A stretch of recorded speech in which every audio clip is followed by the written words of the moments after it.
তারপরে শুকনা খাওয়া দরকার। যারা ঘরের উপরে আটকায় গেছে, পাকাইতে পারতেছে না, আসে ঘরে কিন্তু পাকাবে কোথায়? চুলা পানির নিচে চলে গেছে, পাকানোর ব্যবস্থা নাই, ছাদে বসা আছে, এক উপর থেকে বৃষ্টি, নিচের থেকে পানি হু হু করে বাড়তেছে। আমাদের উচিত এদের পাশে দাঁড়ানো। দাঁড়াবেন তো ইনশাআল্লাহ? আল্লাহ আমাদেরকে সাধ্য অনুযায়ী দেওয়ার তৌফিক নসিব করেন। ওমা আলাইনা ইল্লাল বালা। আজকে আল্লাহ আমাদের সামনে সুযোগ নিয়ে আসছেন। আপনারা ভালোই জানেন বাংলাদেশের কতগুলা জেলা পানির নিচে নিমজ্জিত। পানির নিচে নিমজ্জিত কতগুলা জেলা, মানুষের কি হাহাকার। আজকে আমাদের উচিত ছিল, এটা আহ্বানের দরকার ছিল না, এটা তো সবার ঝাঁপায়া পড়ার দরকার ছিল। যার কাছে যতটুক আছে অতটুক নিয়ে ঝাঁপায়া পড়া দরকার ছিল। কতগুলা জেলা, কতগুলা থানা, কতগুলা ইউনিয়ন, কতগুলা গ্রাম পানির নিচে নিমজ্জিত, মানুষ আটকায় পড়ে আছে। আজকে সুযোগ নিয়ে আসছে যে আমি 1 টাকা দিয়া পারি, আজকে সহযোগিতার হাত যদি বাড়াই, আর আমি যদি না ছুটতেও পারি, যারা ব্যবস্থাপনা করতেছে তাদের কাছে যদি ছুটলাম, তাহলে হইতে পারে আপনার 1 টাকার বদলায় জান্নাত হইতে পারে। আছে, আমি আপনাদেরকে দেখাইতে পারবো, আমি আপনাদেরকে দেখাইতে পারবো 1 টাকার বদলায় জান্নাত। 1 রুটির টুকরার বদলায় জান্নাত। রুটির টুকরা দিছে, টুকরা টুকরা উঠায় দিছে। বাকি দোয়াও করা উচিত, সাহায্য সহানুভূতির সাথে সাথে খুব দোয়া করা উচিত যে আল্লাহ, এটা যদি তোমার পক্ষ থেকে হয়ে থাকে তো আলহামদুলিল্লাহ। কি আল্লাহ নিজেই বলছেন, লাম ইয়াসবির আলা বালাই, আমার বিপদের উপরে যে সবর না করলো, ওয়ালাম ইয়ারদা বিকাদাই, আমার সিদ্ধান্তকে যে মাইনা না নিল, তোমার পক্ষ থেকে যদি হয়ে থাকে তো আলহামদুলিল্লাহ, আমরা এতে রাজি, কোনো দুশ্চিন্তা নাই। আর যদি কারো শয়তানি হয়ে থাকে তাহলে দোয়া করা উচিত, আল্লাহুম্মা ইন্না নাজআলুকা ফি নুহুরিহিম ওয়া নাউযু বিকা মিন শুরুরিহিম। আমাদের দোয়া করা উচিত, এই দোয়া খুব বেশি বেশি পড়া উচিত। আল্লাহুম্মা ইন্না নাজআলুকা ফি নুহুরিহিম, পড়েন না, আল্লাহুম্মা ইন্না নাজআলুকা ফি নুহুরিহিম ওয়া নাউযু বিকা মিন শুরুরিহিম। এই দোয়া আমাদের পড়া উচিত। তারপরে দেখেন না, আল্লাহ তো আল্লাহই, আল্লাহ আল্লাহ আল্লাহ তো আল্লাহই। আল্লাহ খেলে সবার শেষে, শুরুতে খেলে না। শুরুতে তো ওরা আকল হারায় দেয়। সবার শেষে যখন আল্লাহ খেলে তো মানুষ হাতাক লাগা যায়, খেললো কি, হইল কি। আল্লাহ খেলে সবার শেষে, ওয়ামাকারু ওয়ামাকার আল্লাহ আল্লাহু খায়রুল মাকিরিন। আল্লাহ সবার শেষে খেলবে, এটাই আল্লাহর নিয়ম। নাহলে আল্লাহ আল্লাহ হলো কেন? আল্লাহ এমন খেলা খেলবে যে দুনিয়াকে তাক লাগায় দিবে যে এটা হইল কি। তখনই তো ইতিহাসের পাতায় লেখা হয়, নাইলে লেখা হয় না। তখনই গিনিস বুকে লেখা হয়, নাইলে লেখা হয় না। তখনই শত প্রবাদ বাক্য বনে, কবির মাথায় অনেক প্রবাদ বাক্য আসে, নাইলে আসে না। কবিরা যখন কবিতা লেখে তো ও বন্ধ কামরায় বৈশা কবিতা খুব কম লিখতে পারে। ও তো দৃশ্য দেখেই কবিতা ওর মনে আসতে থাকে, ঠিক না? কি বলেন? বলে সুফিয়া কামাল গ্রামে যাই কবিতা লেখছে, বহুত দিন পরে মনে পড়ে আজি পল্লী মায়ের কোল, ঝাউসাকে যেতা বনলতা বেদে হরসে খেয়েছি দুল, ঠিক না? কবি জসিম উদ্দিন গ্রামে থেকেই কবিতা আসছে ওর, ওরে শহরে বসা দিলে ওর কবিতা সবিতা কিচ্ছু আসতো না। ও তো গ্রামে ঘুরছে আর ওই রাখাল করে দেখছে আর কবিতা বনছে, ঠিক না? তো ঠিক তখন কবির কবিতাও আসে। এই জন্য মেরে দোস্ত, শেষ কথা, এক সুযোগ আল্লাহ নিয়ে আসছেন, খুব কাজে লাগান। আমাদের উচিত এই জেলার মানুষগুলার পাশে যায় দাঁড়ানো, যে যতটুক পারি অতটুক নিয়ে দাঁড়ানো। আমাদের এটা নৈতিক দায়িত্ব, ইসলামিক দায়িত্ব, ইমানি দায়িত্ব, আল্লাহর রসুলের পক্ষ থেকে দায়িত্ব, আল্লাহর পক্ষ থেকে দায়িত্ব। এই অবস্থায় যে মনের খুশিতে মন খুইলা যে যত বেশি দাঁড়াবে, আল্লাহ তাকে তত বেশি দিবে, তত বেশি আল্লাহ তাকে দিবে, তত বেশি তার মর্যাদা উঠবে, তত বেশি। এই জন্য আমাদের উচিত এই মুহূর্তে যেই জেলাগুলা পানির নিচে নিমজ্জিত, বৃষ্টি উপর থেকে চলতেছে, পানি দিন দিন বাড়তেছে, আরেক দিক থেকে পানি ধায়া আসতেছে, বড় বিভীষিকাময় অবস্থা, ওইখানে আমাদের উচিত যায় ওদের পাশে দাঁড়ানো, যতটুক পারি। প্রত্যেক মসজিদ থেকে ব্যবস্থা চলতেছে, আলহামদুলিল্লাহ, আমাদের এখান থেকেও চলতেছে। আপনাদের কাছে অনুরোধ থাকবে, নামাজের পরে আমাদের ছেলেরা হয়তো এখানে দাঁড়ায় থাকবে, মন খুলা যে যতটুকু পারি, আপাতত মসজিদ ভিত্তিক সাহায্য করেন। পরে আপনি ব্যক্তিগত অনেক বড় একটা করবেন, করেন, নিজে চলে যান। বহুত মাদ্রাসা মক্তব পানির নিচে চলে গেছে, গরিবদের অবস্থা খুব করুন, বড় লোকদের অবস্থাও করুন, 2 তলা পানির নিচে চলে গেছে, 3 তলার ছাদের উপরে বসে আছে, বাথরুমের জায়গা নাই, পাকানের জায়গা নাই। যা দেখেন কি অবস্থা। আল্লাহ আপনাকে সামান্যতম সমর্থ দিছেন, কাজে লাগান। সুযোগ নিয়ে আসছে আপনাকে জান্নাত কিনা নেওয়া। এই জন্যই তো আল্লাহ বলছে যে দুনিয়াওয়ালাদের উপরে রহম করে দেখো, আমি আসমানওয়ালা তোমাদের উপরে দয়া করি না না করি। আমি আসমানওয়ালা তোমাদের উপরে দয়া করব।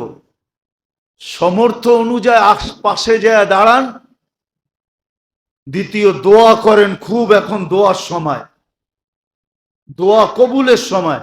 দোয়া করেন আল্লাহর কাছে যে আল্লাহ আপনার পক্ষ থেকে যদি হয়ে থাকে তাহলে আলহামদুলিল্লাহ, মেনা নিলাম, আমাদের কোনো অভিযোগ নাই।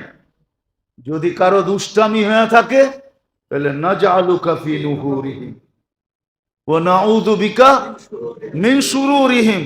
খুব পড়েন, অপেক্ষা করেন, দেখেন দের হবে কিন্তু আন্দের হবে না, দের হবে কিন্তু আন্দের, বুঝেন, দেরি হবে কিন্তু অন্ধকার হবে না।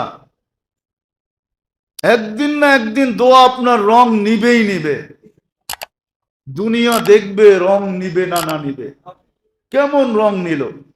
এই জন্য দোয়া করেন। আল্লাহ আমাদের সবাইকে যাওয়ার সময় যদি গেটে দাঁড়ায়, উপরে কেউ দাঁড়াইলো 2 জন উপরের গেটে বাইরে, এইখানে দাঁড়াইলো 2 জন 3 তলায় 4 তলায়, যেখানে যেখানে লোক আছে, তোমরা যদি দাঁড়ায় যাও, মন খুলা দান করি, এদের পাশে দাঁড়াই। হ্যাঁ আলহামদুলিল্লাহ, এখন সবচেয়ে বেশি প্রয়োজন যেটার ছিল, এখন বোর্ডের প্রয়োজন ছিল সবচেয়ে বেশি, নৌকা, যেটা দিয়ে উদ্ধার অভিযান চালানোর জন্য যাইতেছে। আলহামদুলিল্লাহ যাইতেছে। আমাদের মহল্লার থেকে আজকে সকালে বোট গেছে। গতকালকে আমারই পরিচিত এক জায়গার থেকে তারা ব্যবস্থা করে 3টা নিয়ে চলে গেছে। আমাদের মহল্লার থেকেও সকালে গেছে, ট্রাকে উঠায় নিয়ে গেছে বোট। এরকম অনেক জায়গার থেকে যাইতেছে। সবচেয়ে বেশি এখন উদ্ধার অভিযান দরকার। কয় জান্নাত কিনবি? কয় জান্নাত আবার কিরকম? তো ধারণা দিছে। কয় বল তোর বাড়ি ভালো না জান্নাত ভালো? কয় জান্নাত। কয় এই কয় টাকায় কিনতে পারস? কিনতে পারস, কিনবি? তো যুবকের বুঝে আসছে, বাড়ি বানানো বাদ দিয়া কয় কুরের ঘরেই ঠিক আছে, বিল্ডিং দরকার নাই, ল টাকা দে জান্নাত। তো নিয়ে চলে গেছে। কয়েকদিন পরে আসছে, জিজ্ঞাসা করছে যুবক কই? মরে গেছে। তো মসজিদের মেহরাবের ভিতরে যে নামাজে দাঁড়াইছে, তো উপর থেকে পারচি আয়া সামনে পড়ছে। ফাজাইলে সাদাকাতে আছে, পারচি আয়া পড়ছে। খুইলা দেখে যে হে আল্লাহর ওলি, আল্লাহ তো জান্নাত দিয়া দিছে, তুমি তো একটার টাকা নিছো, আল্লাহ তো দুটা দিছে।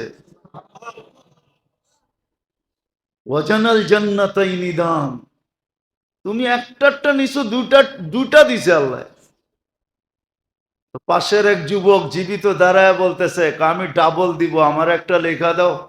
সুযোগ বারবার আসে না, একবারই আসছিল, জিতা গেছে যুবক। সত্য এটা। ফজাইল ইবনে ইয়াজ রহমতুল্লাহ আলাইহি লেখছেন, কখনো কখনো সুযোগ হয়, যেমন কোরবানির সময় আল্লাহ সুযোগ নিয়ে আসছে, মালি আবাদতের সুযোগ। যার উপরে যাকাত ফরজ করছেন, মানি আল্লাহ বুঝাইতে চাইতেছেন, তুমি দৌড়ায়া শরীরটা পুরা খাটায়ও ওইখানে পৌঁছতে পারবা না 2.5% জাকাত দিয়া যেখানে পৌঁছবা। কিন্তু ও তো দেখে লাখের থেকে 2,500 দিলে লাখ থাকবে না, মানুষ আমাকে লাখপতি বলবে না।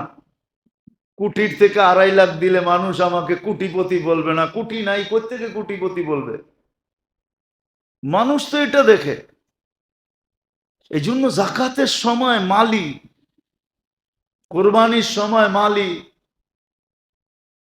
ও মেরে দোস্ত, আমার কথা মাইনা নেন আপনি। আপনার কাছে যদি কোনো ভিক্ষুক আসে, কোনো প্রয়োজনওয়ালা লোক যদি আপনার কাছে হাত পাতে, হাত, আপনি মনে করতে পারেন যে আল্লাহ আপনাকে ভালোবাসে। আমি হাদিস দিয়ে রেফারেন্স দিব, কসম খায় বললেও গুনাহ হবে না। এটা প্রমাণ যে আল্লাহ আপনাকে ভালোবাসে, বিদায় একজন প্রয়োজন যুক্ত ব্যক্তিকে আপনার কাছে নিয়ে আসছে।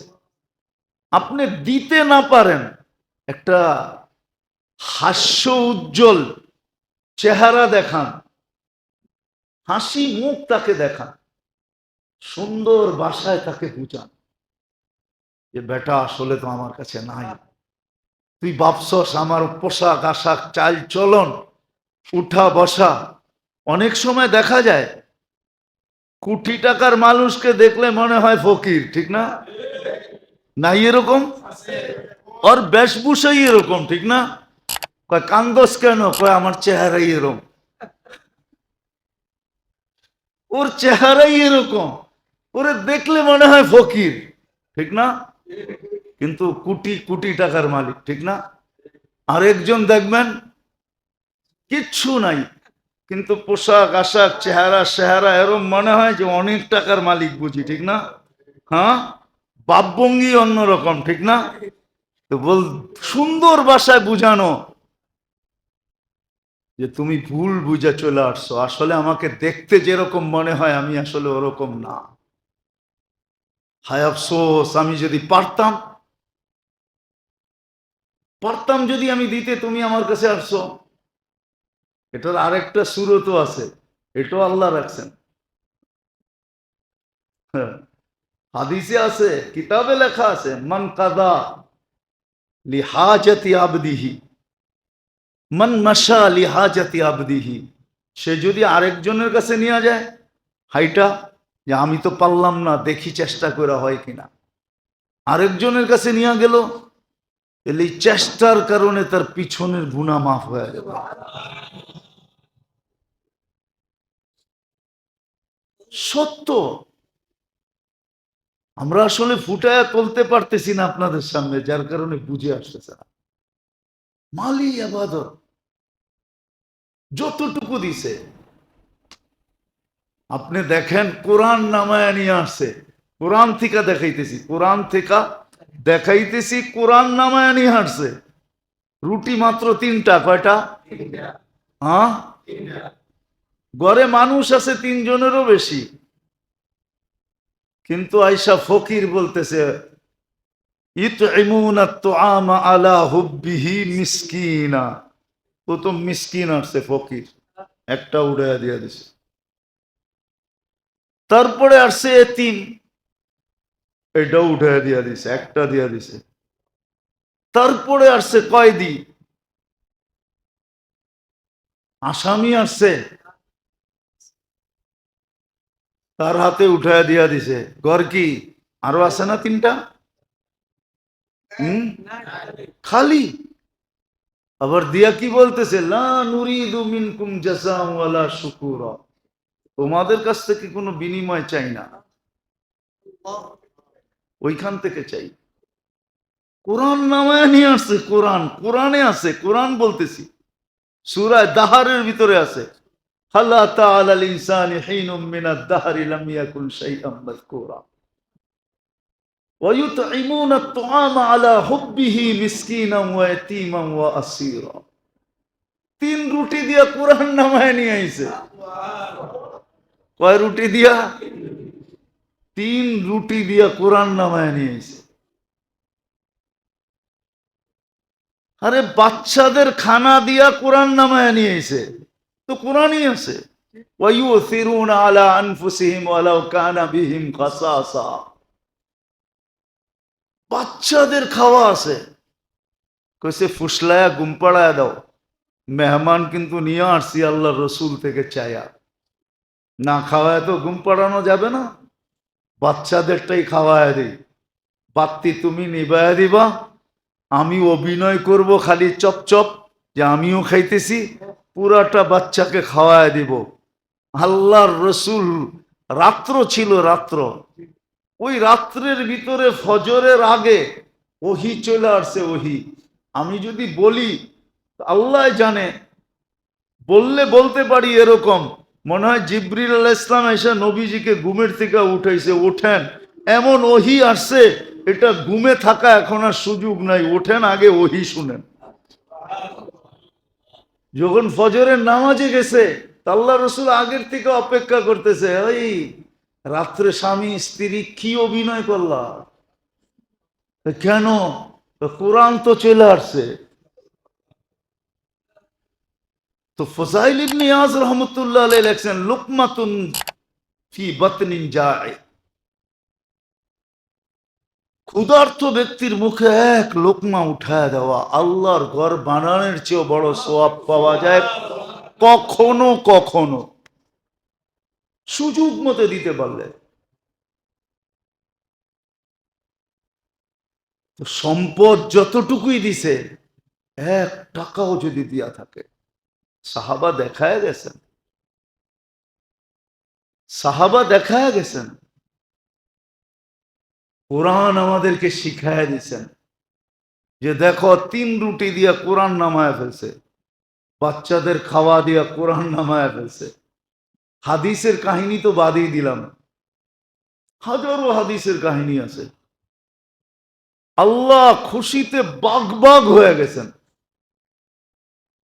গরিব সাহাবীর সামান্য মালি, মাল দ্বারা ইবাদত করার কারণে, মালকে সুযোগ মতো ব্যবহার করার কারণে।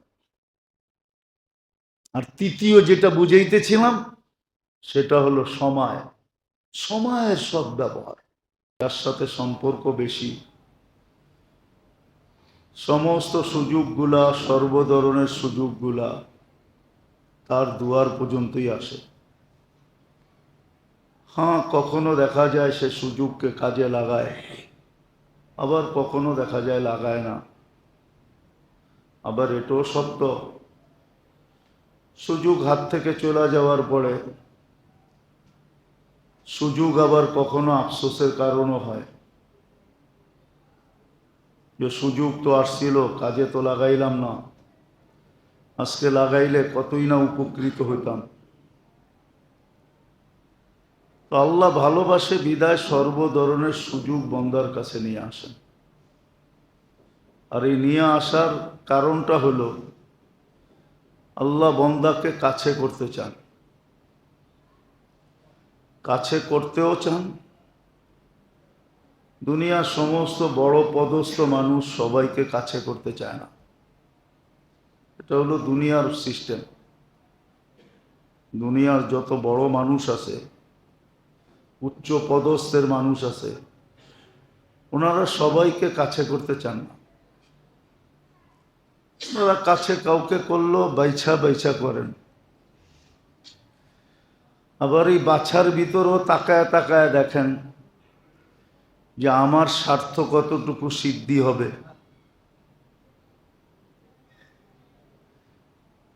ওই হিসাবে কাছে করেন, কিন্তু আল্লাহ তো স্বার্থের ঊর্ধ্বে। আল্লাহ সবাইকে কাছে করতে চান। এরকম কোনো ব্যক্তি নাই, এরকম কোনো নারী নাই, পুরুষ নাই, যুবক নাই, বৃদ্ধ নাই, যাকে আল্লাহ কাছে না করতে চান। এই জন্য সবার কাছে আল্লাহ সুযোগ নিয়ে আসেন। প্রথমত তো ভালোবাসার কারণে, দ্বিতীয় আল্লাহ সবাইকে কাছে করতে চান। আবার স্তরও দিছেন। হ্যাঁ, কাছে করার জন্য স্তর দিছেন। দুনিয়ার যারা পদস্থ, বিত্তশালী, সম্পদশালী, এরা ভাবে মনে হয় আল্লাহর কাছে হওয়া যাবে না। না, এদের জন্য বিরাট বিরাট পদের ঘোষণা আছে, কাছে হওয়ার বিরাট বিরাট। নইলে এই হাদিস কেন আসতো যে নরম নরম বিছনায় যারা আল্লাহর জিকির করে, আল্লাহকে বৈশা স্মরণ করে, এরাদেরকে উচ্চ উচ্চ মাকাম দেওয়া হয়। আল্লাহর কাছে প্রমোশনই আছে, ডিমোশন নাই, নিচে নামান না, বরং আরো উপরে উঠায় দেন। এই জন্যই তো ওমর রাদিয়াল্লাহু তাআলা আনহু আল্লাহ শুকরিয়া আদায় করতে যে চোখ দিয়া পানি পর্যন্ত চলে আসছে, যে আল্লাহ শুকরিয়া এত বড় মেহেরবানি। আমি বকরি চালাইতে পারতাম না, ডেলি একটা হান্না একটা হারায় আসতাম, নাইলে আগে পিছে হইতো। খালা ডেলি আমার কান মলতো যে বকরিটা চালাইতে পারস না, আর আমি এখন 4 মহাদেশ চালাই। তো আল্লাহ উপরে উঠায়, নিচে নামায় না, এটা আল্লাহর সিস্টেম। তো আল্লাহ বন্দার কাছে সুযোগ নিয়ে আসেন, সর্ব ধরনের সুযোগ। যেমন বললে বলা যায়, ইবাদতের, নৈকট্যের সর্ব ধরনের সুযোগ নিয়ে আসেন। প্রথমটা তো হলো ভালোবাসার কারণে, যে আল্লাহ বন্দাকে অনেক ভালোবাসেন, যেই ভালোবাসার বর্ণনা দিয়ে শেষ করা যাবে না। কেন আল্লাহর ভালোবাসা, আল্লাহ যত বড় তার ভালোবাসাটাও এত বড়, ছোট না। দ্বিতীয়, আল্লাহ বন্দাকে কাছে করতে চান, সবাইকে কাছে করতে চান, গরিবকে, ধনীকে, শাসককে, শাসিতকে। কিন্তু অনেক সময় দেখা যায় আলী রাদিয়াল্লাহু তাআলা আনহুর কথাই সত্য হয়, মানুষ তার বিবেককে প্রাধান্যতা দেয়। একটা কথা মনে গাইথা রাখেন,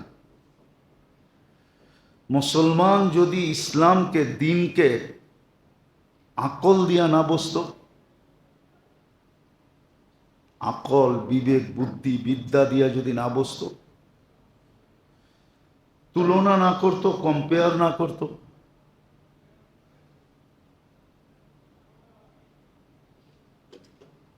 যদি আকল, বুদ্ধি, বিদ্যাকে দিনের অধীন করত, যে আমার আকল কি বলে গুলি মারো, দেখো আমার দিন কি বলে, আমার বিবেক কি বলে এটারে রাখো, দেখো আমার দিন কি বলে, আমার বিদ্যাকে একদিকে রাখো, দেখো আমার ধর্ম কি বলে।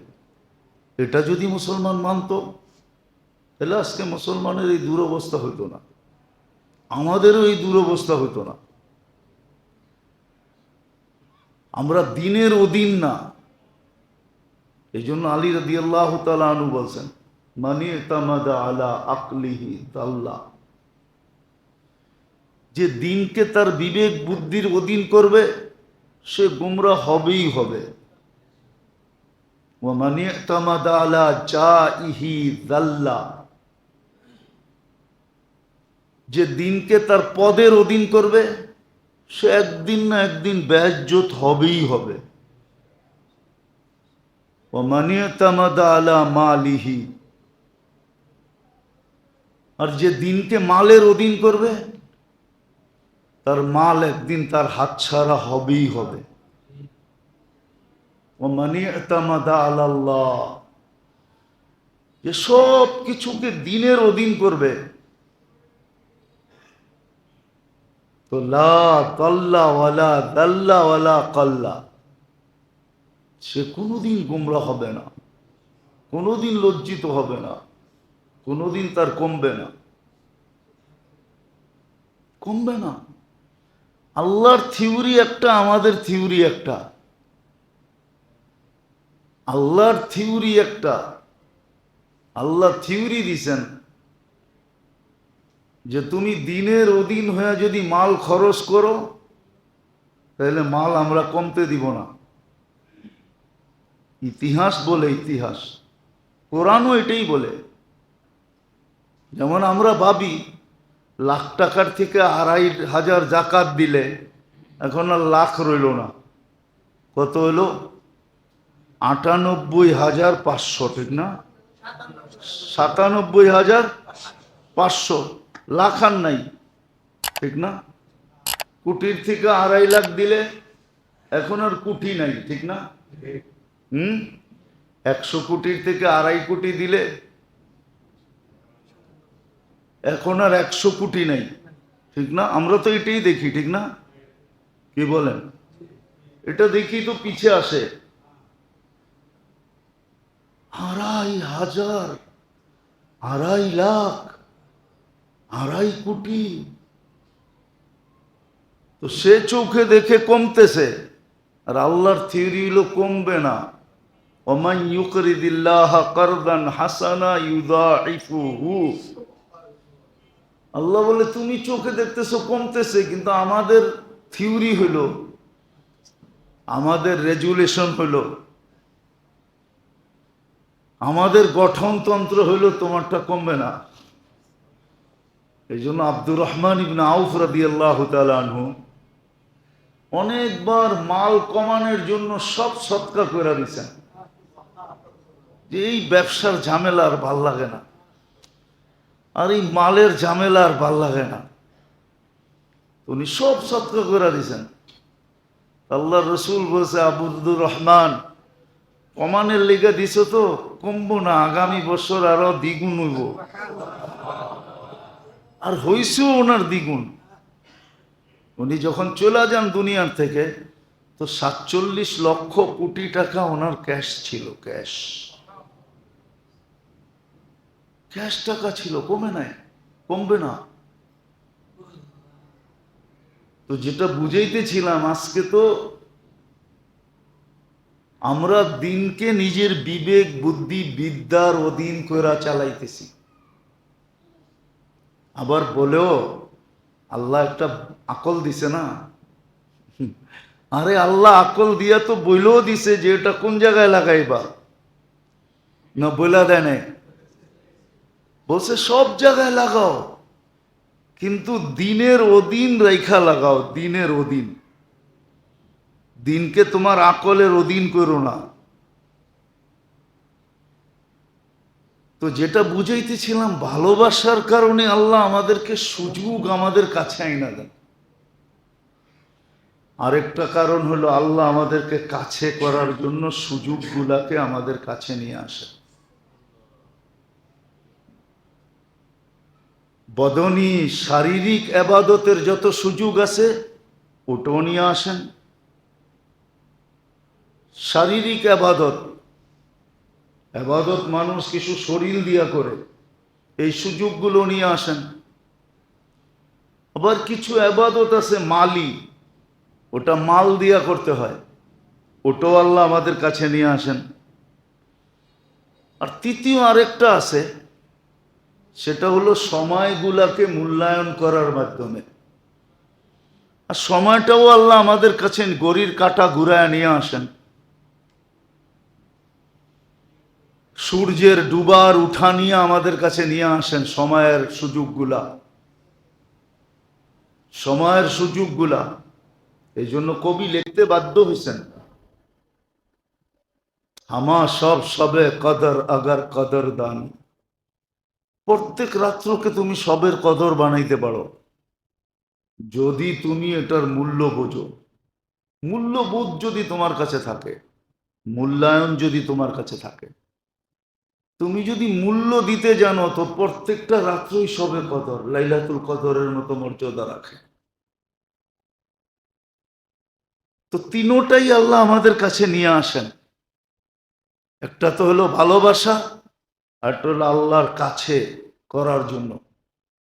আরেকটা কারণ আছে, তৃতীয় কারণ, কেউ যেন কোনোদিন আল্লাহকে বলতে না পারে যে আপনি তো আমাকে সুযোগ দিলেন না, আপনি তো আমাকে সুযোগ দিলেন না, আপনি তো আমাকে সুযোগ দিলেন না। সুযোগ যদি দিতেন, এই কথা যেন কেউ আল্লাহকে বলতে না পারে যে আপনি আমাকে সুযোগ দিলেন না। এই জন্য আল্লাহ তিন ধরনের সুযোগ আমাদের সামনে নিয়ে আসেন। আবার এক একটার এক একটা মর্যাদা বানায় দিছেন। শারীরিক আবাদতের মর্যাদা একরকম, আর্থিক আবাদতের মর্যাদা একরকম, সময়ের মূল্যায়নের মর্যাদা আরেক রকম। আর তিনটাই পাট পাট করে খুলা খুলা বলছেন। দেখেন, ইসলামে কিন্তু মাসের মর্যাদাও আছে, না নাই? ইসলামে কিন্তু দিনের মর্যাদাও আছে, না নাই? ইসলামে কিন্তু মুহূর্তের মর্যাদাও আছে, এক এক মুহূর্তের এক এক মর্যাদা।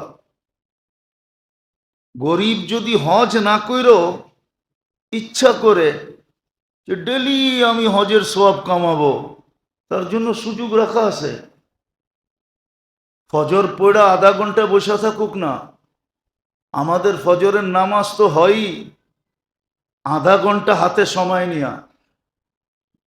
5:05 এখন ফজর নামাজ, 5:36 সূর্য ওঠে, 2 রাকাত পড়তে পড়তে 10-15 মিনিট চলে যায়।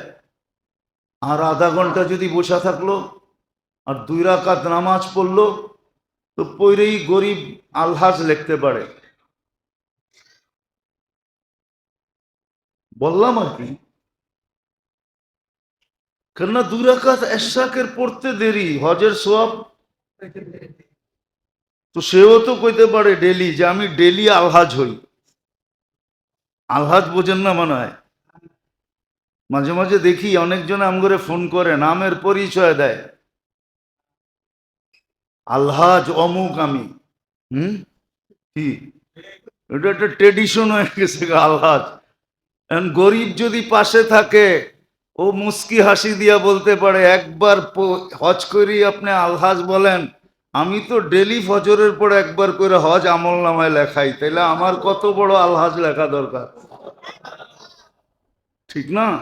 ও তো লেখা দরকার একবারে আল লেখা একটা লম্বা টান দিব, পৃষ্ঠার খাতার শেষে যায়া লিখবো হজ, ঠিক না? সুযোগ দিছেন আল্লাহ, সময়ের দিক দিয়েও সুযোগ দিছেন, বদনের দিক দিয়েও সুযোগ দিছেন, শারীরিক আবাদতের দিক দিয়েও সুযোগ দিছেন। সুযোগ যদি না দিতেন, তাহলে আল্লাহ চেঞ্জ করতেন না। আল্লাহর মতো সত্তার সামনে দাঁড়ায়া থাকা এটাটাই শুভনীয় মনে হয়। কি বলেন? বিবেক কি বলে? মনে হয় বুঝাইতে পারি নাই। দেশের সবচেয়ে বড় পদস্থ লোকের সামনে যায়া কি যাই লেপটি মেরা বয় নাকি? কি করে? মানে দাঁড়ায়া থাকাটাই হলো কি কি আরে বলেন না, এটাই পদ্ধতি, ঠিক না? এটাই আদব। আল্লাহর সামনে দাঁড়ায়া থাকাটাই হলো আসলে কি, এটাই সর্বযুক্তিতে এটাই বলে দাঁড়ায়া থাকো। কিন্তু আল্লাহ কি বলে, বসতে পারো না, চেয়ারে বসো। আল্লাহ চেয়ারেও তো বসতে পারি না, আল্লাহ বলে শুয়া যাও। কি শুয়া ইশারা নামাজ হয় না, হয় না?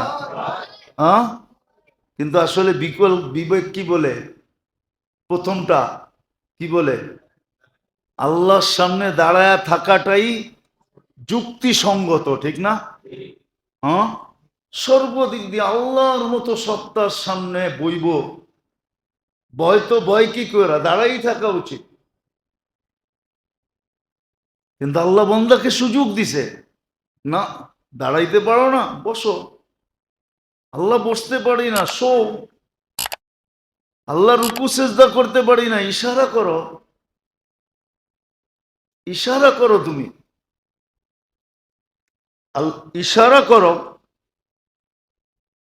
এটাই হলো আল্লাহর কাছে সবচেয়ে বড়।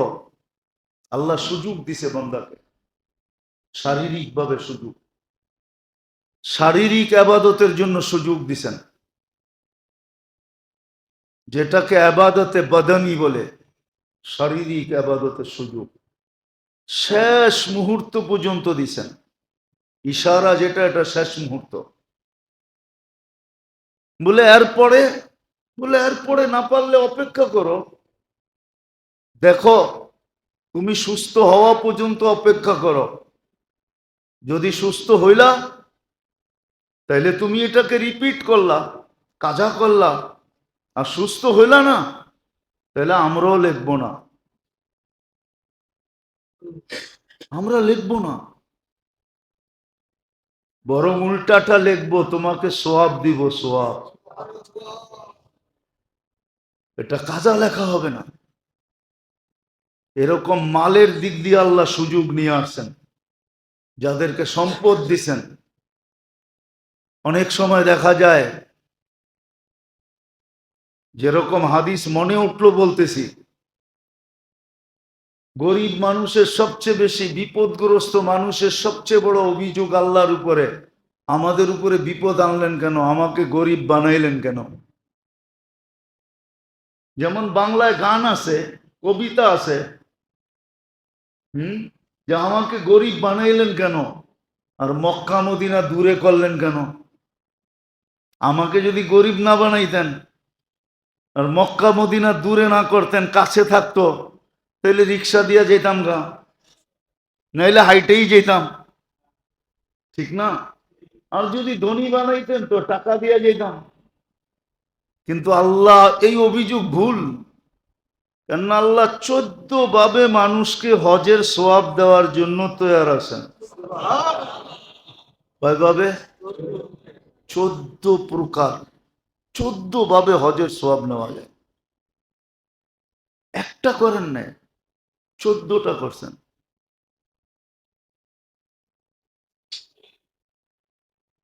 পুরুষের জন্য, নারীর জন্য, যুবকের জন্য, বৃদ্ধের জন্য, দরির জন্য, গরিবের জন্য। বলে ওই 14টা যদি ধনীও করে, হ্যাঁ ধনীও পাবে। দালিকা ফজলুল্লাহ ইউতি মাইয়াশা। যেরকম সাহাবায়ে কেরাম আয়েশা বলছে, ইয়া রাসূলুল্লাহ সাবাকা বিনা আহলুদ দাসুর, মালালারা তো আমাকে আগে চলে গেল। আল্লাহ রসুল জিজ্ঞেস করছে কিভাবে? কেন? ওরা 2 হাতে খরচ করে,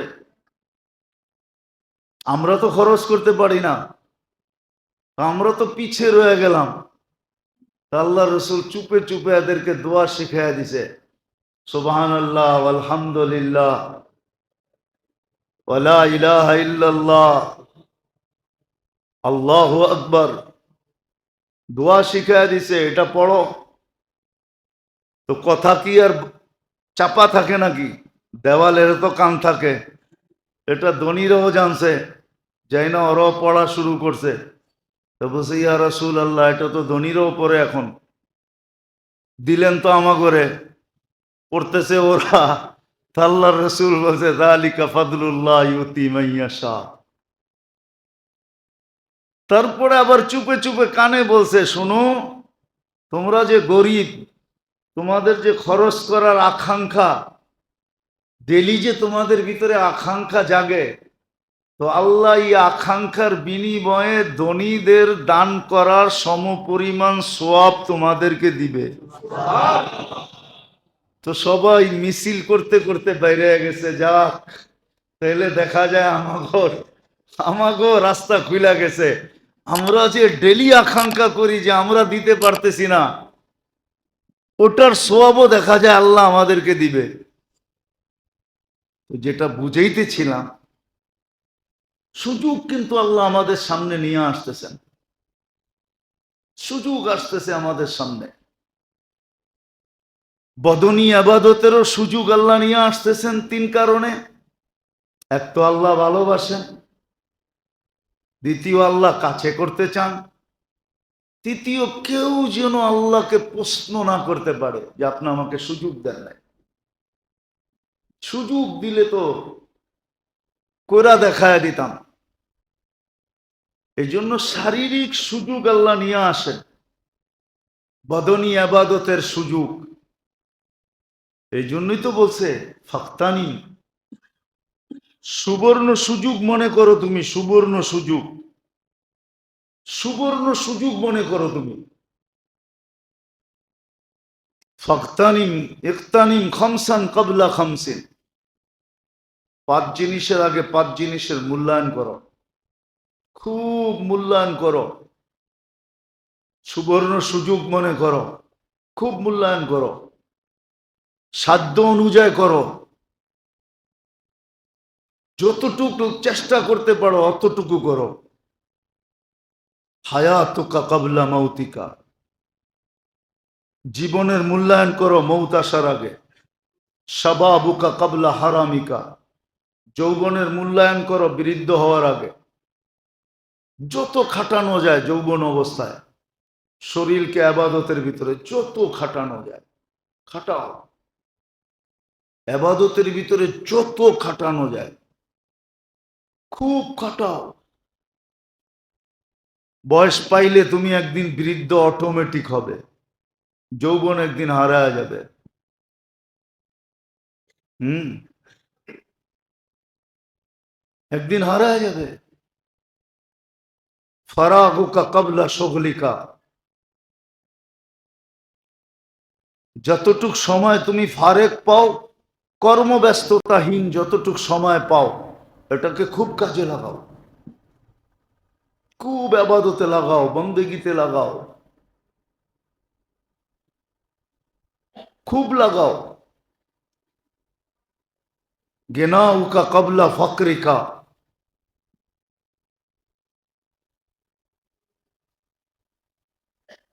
আল্লাহ সম্পদ দিছেন, কেননা সম্পদ একরকম থাকে না। সত্য এটাই, কবির কথাই সত্য, মনীষীদের কথাই সত্য। নবীর এপার ভাঙ্গে ওপার করে, এই তো নদীর খেলা। সকাল বেলার ধনীরে তুই ফকির সন্ধ্যা বেলা, এটাই সত্য।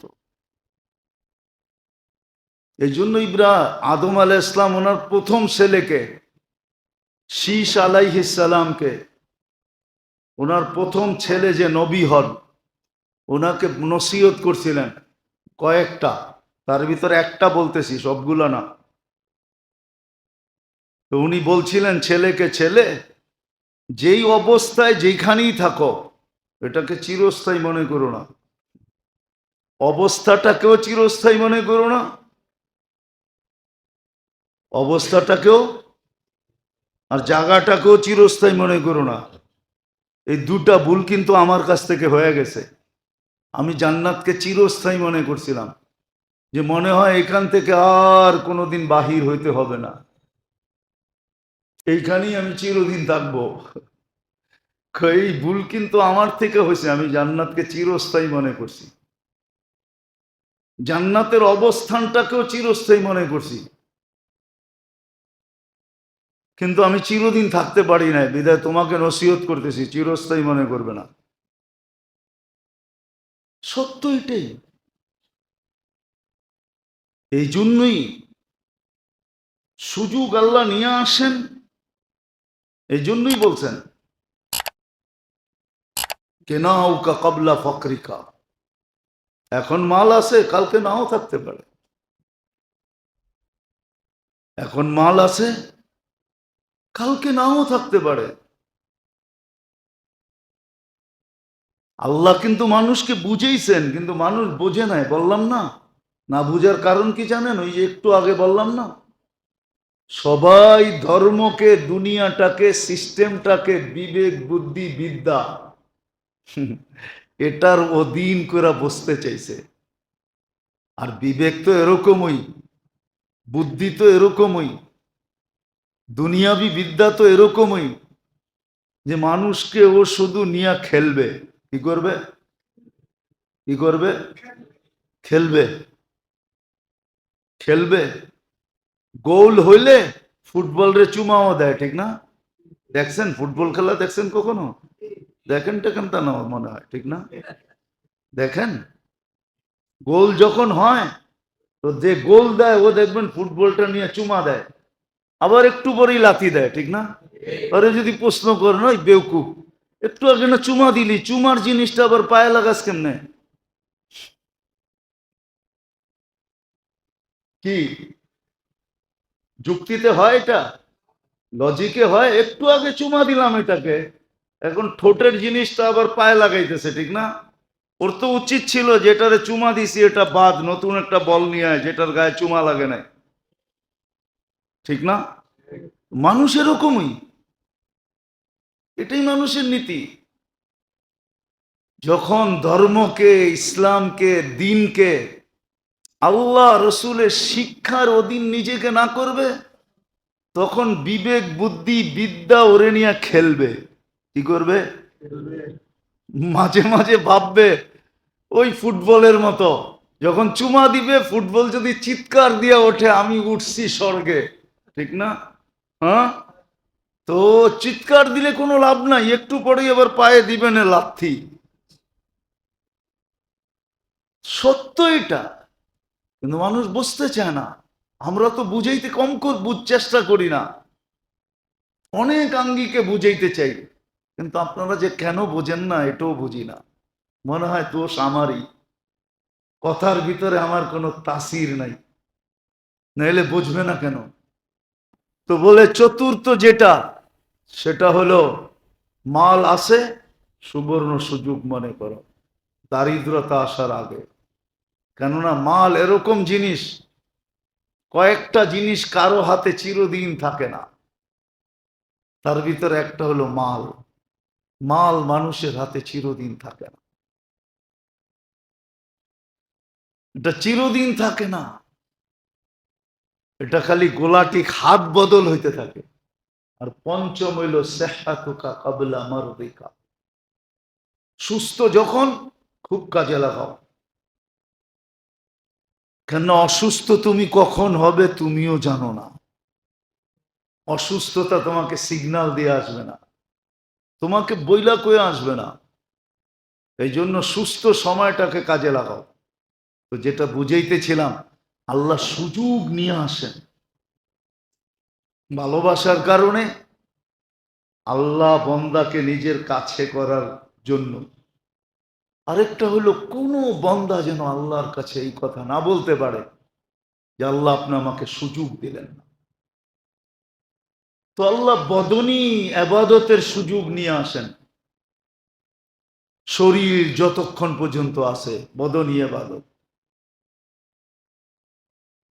বদনী আবাদত, শরীর দিয়া যে আবাদত করা যায়, এটা সুযোগ আল্লাহ নিয়ে আসছেন। বলছেন, সুস্পষ্ট বলছেন। যেমন আইয়ুব আলাইহিস ইসলামের কাহিনী কিতাবে পাওয়া যায়, যখন আর পুরো শরীর অসুস্থ, শুধু জিহ্বাটা ভালো ছিল, তো ফেরেশতাদেরকে আল্লাহ পরীক্ষামূলক পাঠাইছেন, যে বলছে জিজ্ঞাসা করে আসো আইয়ুব কিরকম আছে। কেননা ফেরেশতারা প্রশ্ন উঠাইছিলেন, আল্লাহ বলছে যাও জিজ্ঞাসা করে আসো। তো এসে জিজ্ঞাসা করছে আইয়ুব কেমন আছো? আলহামদুলিল্লাহ। শরীরে আঙ্গুল রাখার জায়গা নাই, তুমি বলো আলহামদুলিল্লাহ। কেন? এখনো তো জিহ্বাটা ভালো আছে, আল্লাহর নাম নিতে পারি। জিহ্বাটা তো ভালো আছে, আল্লাহর নাম নিতে পারি। স্বরটা তো ভালো আছে, এখনো উচ্চারণ করতে পারি। কত মানুষ দেখেন দুনিয়াতে স্বর নাই, স্বর বোঝেন, গলার আওয়াজ নাই। আর আওয়াজ ছাড়াও তো আল্লাহ ডাকলে শুনে না, শুনে না? এই জন্য হাদিসে আছে মান যাকারানি ফি নফসি যাকারতুহু ফি নফসি, যে আমাকে মনে মনে ডাকবে আমিও তাকে মনে মনে ডাকবো, আমিও তার ডাকের সাড়া মনে মনে দিব। তো বলে জিহ্বাটা তো ভালো আছে। আইয়ুব জিতা গেছে। এই জন্য আইয়ুব আলাইহিস সালাম জিজ্ঞাসা করছিলেন যে সবচেয়ে ভালো সময় কোনটা ছিল? যখন অসুস্থ ছিলাম। আরে উল্টা, মানুষ তো সুস্থ সময় ভালো থাকে, আপনি অসুস্থ সময়। অসুস্থ সময় সকাল বিকাল দুইবার আল্লাহ ডাইরেক্ট জিজ্ঞাসা করতো আইয়ুব কেমন আছো। এখন একবারও জিজ্ঞাসা করে না, ওইটাই ভালো ছিল। আল্লাহ তো জিজ্ঞাসা করতো, আল্লাহর ডাকের সাড়া দিতে পারতাম, আল্লাহর ডাক শুনতাম, আইয়ুব কেমন আছো। তো সুস্থতাকে কাজে লাগানো। তো 5 ভাবে বুঝাইয়া দিছেন, সুবর্ণ সুযোগ মনে করো। শারীরিক ভাবে আল্লাহ মানুষকে সুযোগ দেয় ইবাদতে বদনি করার জন্য, যেন এই শরীরটাকে ইবাদতের ভিতরে ক্লান্ত করে। এই জন্য হাদিসে আছে, কেউ মনে হয় মানবে না আমার কথা, কিন্তু সত্য, কিতাবে আছে লেখা, কিতাবে আছে, যারা ইবাদতের ভিতরে শরীর ক্লান্ত করে দুনিয়ার থেকে চলে যায়, আল্লাহ ফেরেশতাদেরকে বলে আতা আবা নফসা, আতা আবা জিসমা, এই মনটারও কষ্ট দিছে, শরীরটাকেও কষ্ট দিছে, তোমরা খামাকারে কষ্ট দিও না, শুধু শুধু একে কষ্ট দিও না, ছেড়া দাও, ঘুমাইতে দাও। প্রশ্ন উত্তর পর্যন্ত করতে দেন না, বলছে না দরকার নাই, যেও না, কষ্ট পাবে, অনেক কষ্ট করছে। আল্লাহ আলাদের কাহিনীও আছে এরকম, শত আছে, শত আছে, শত কাহিনী লেখা আছে কিতাবে। যে পরের লোকেরা স্বপ্নে দেখছে যে কি ব্যবস্থা হইলো, কি অবস্থা হইলো, কি ব্যবহার হইলো, আল্লাহ বইলা দিছে বহুত ক্লান্ত হয় নাকি আসছিলাম, এই জন্য বলছে আরাম করতে, আরাম করতে দিছেন, আরাম।